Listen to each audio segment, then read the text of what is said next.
Most companies spend months getting their brand voice right. Then they launch a chatbot that sounds exactly like everyone else's. And that's a problem, because when someone lands on your website, they're not building a relationship with your pricing page. They're building it through the conversation. The chat is often the only moment where a visitor gets to interact with your company in real time. And yet, most chatbots sound the same. Hello, how can I assist you today? Helpful? Sure. Memorable? Not even a little.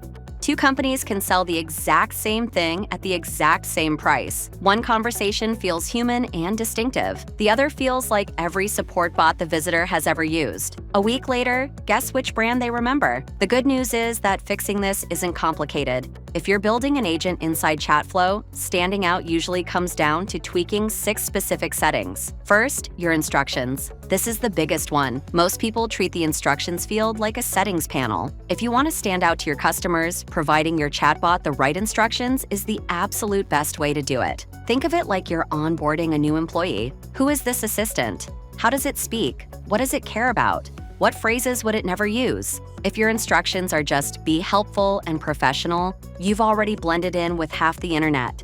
Helpful and professional aren't personalities. They're more of a guidance. Second, temperature.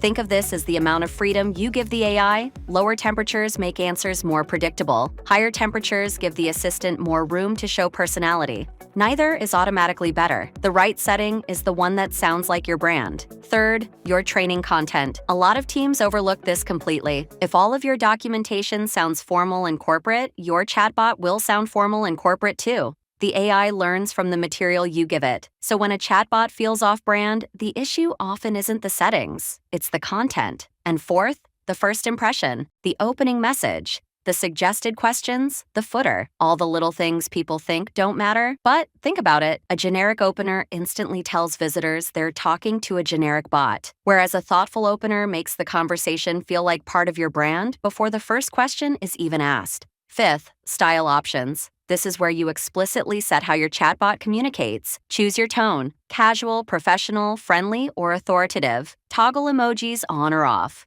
Set response length. These settings ensure your bot's communication style matches your brand personality. Sixth, lead capture options. This feature turns conversations into pipeline. Set your capture frequency. Low weights for strong buying signals. Medium balances experience with generation. High prioritizes capture. The key is timing. Let the bot deliver value first, then ask for contact details when the visitor is actually engaged. This is how you convert anonymous traffic into qualified leads. In just a few configuration steps, your chatbot stops sounding like everyone else. It greets visitors in your voice. It answers in your tone.